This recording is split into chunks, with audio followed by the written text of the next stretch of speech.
Assalamualaikum warahmatullahi wabarakatuh.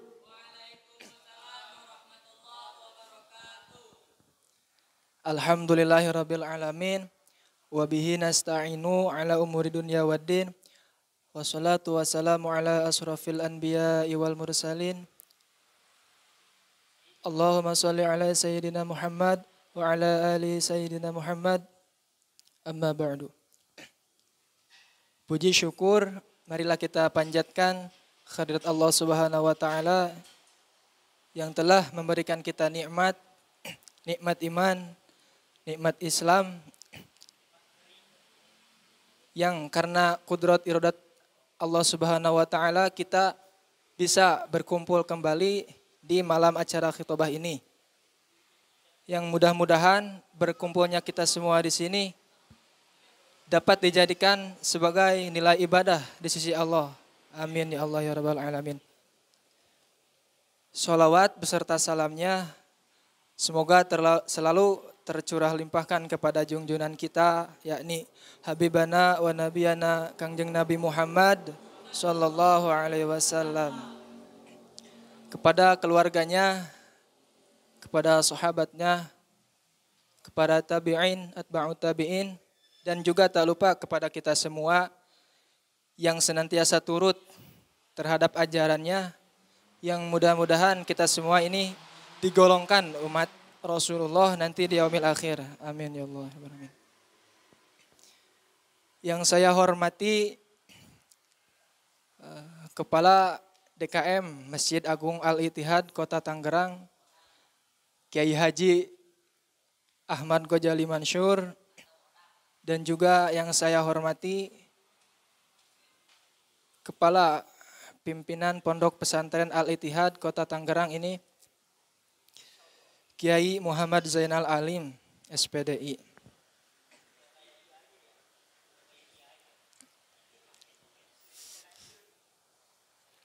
Berdirinya saya di sini di malam khitbah ini, saya akan membawakan suatu kisah,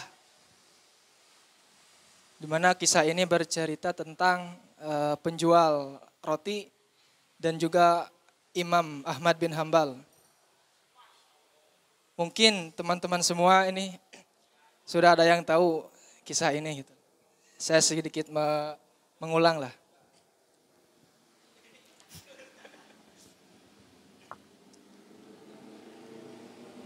Pada suatu ketika Imam Ahmad bin Hambal ini mendadak sangat ingin sekali datang ke kota Bashrah. Padahal Imam Ahmad bin Hambal ini tidak punya saudara di Bashrah ini, tidak punya apa-apalah. Dan karena karena rasa ingin sekali ke Bashrah ini terus ada di dalam hatinya Imam Ahmad bin Hambal ini, dan akhirnya Imam Ahmad bin Hambal ini memutuskan untuk pergi ke kota Bashrah. Sampai di kota Bashrah, Imam Ahmad bin Hambal ini mampir ke masjid sholat Isya. Setelah sholat Isya ini selesai dan jemaah pada keluar, Imam Ahmad bin Hambal ini istirahat di masjid, tidur. Kemudian selang beberapa menit datanglah seorang marbot atau penjaga masjid datang menghampiri Imam Ahmad bin Hambal ini yang sedang istirahat dan berkata, "Ya rajul, hai laki-laki, sedang apa kau di sini?" Kemudian kata Imam Ahmad bin Hambal ini, "Saya sedang istirahat di sini. Saya mau istirahat di sini," katanya. "Saya musafir." Kemudian kata marbot ini, "Jangan istirahat di sini.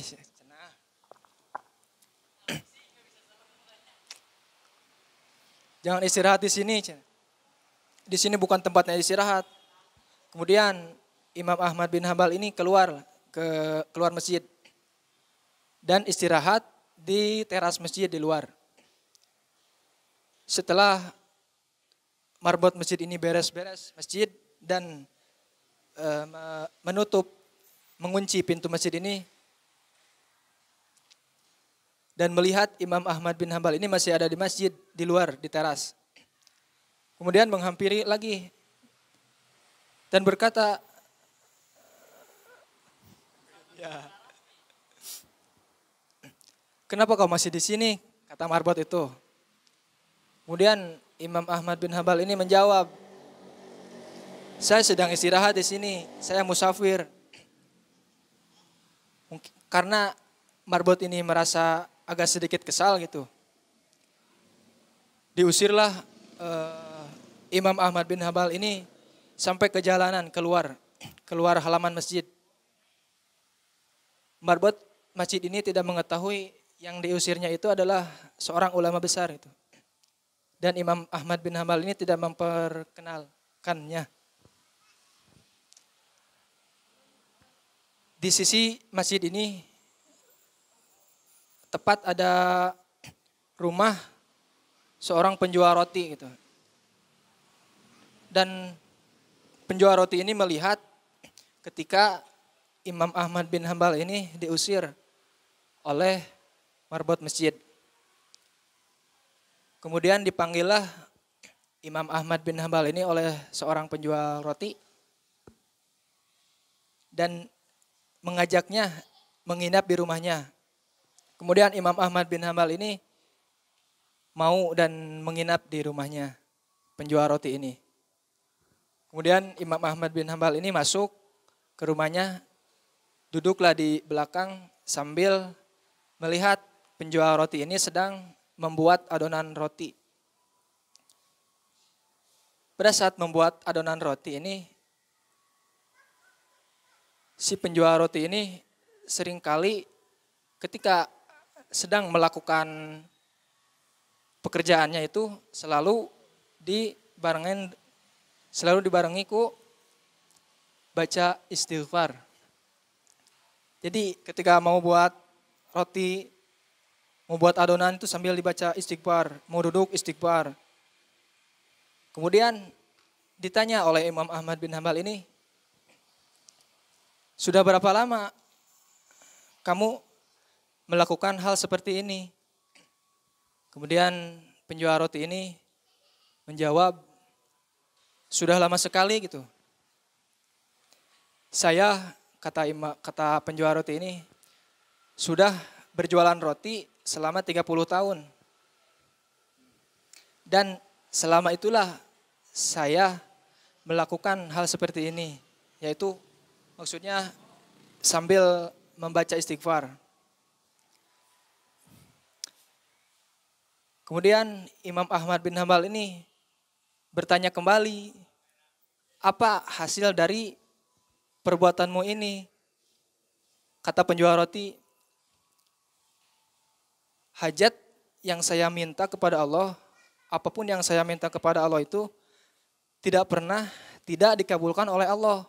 Jadi apapun yang diminta oleh si penjual roti ini selalu dikabulkan oleh Allah. Kemudian Imam Ahmad bin Hambal ini bertanya kembali. Kata penjual roti ini, cuma ada satu permohonan yang saya minta kepada Allah dan itu belum dikabulkan. Kata Imam Ahmad bin Hambal ini, apakah itu? Penjual roti ini menjawab, saya memohon kepada Allah supaya dipertemukan dengan seorang ulama besar yaitu Imam Ahmad bin Hambal. Si penjual roti ini sudah lama sekali ingin bertemu dengan Imam Ahmad bin Hambal. Kemudian seketika itu Imam Ahmad bertakbir, Allahu Akbar. Ternyata ini, kata Imam Ahmad bin Hambal ini yang menyebabkan saya sangat ingin sekali ke kota Basroh. Sampai saya didorong-dorong oleh marbot masjid. Karena istighfarmu, kata Imam Ahmad bin Hambal ini.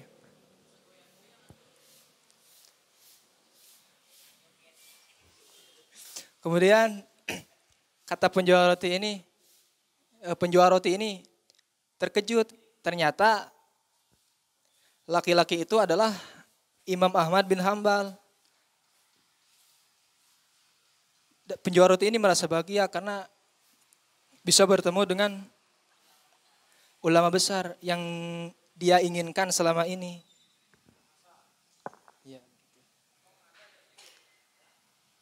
Jadi hikmah dari kisah ini, pelajaran yang dapat kita bisa ambil dari kisah ini,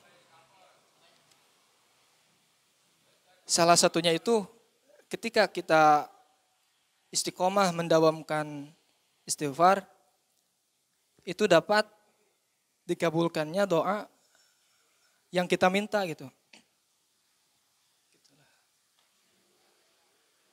Jadi ketika kita mendawamkan apapun yang kita minta, insya Allah ketika kita istiqomah terus membaca istighfar dan ikhlas membacanya, insya Allah dikabulkan oleh Allah.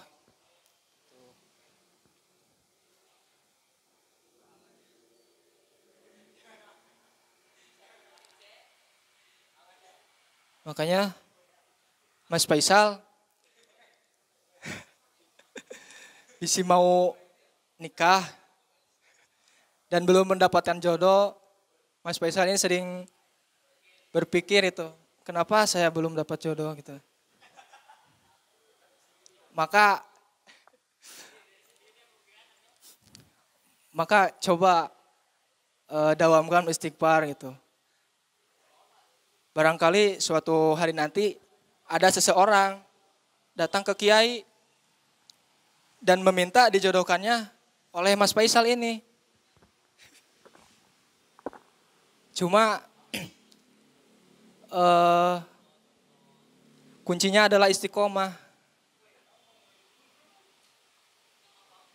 Kuncinya istiqomah gitu.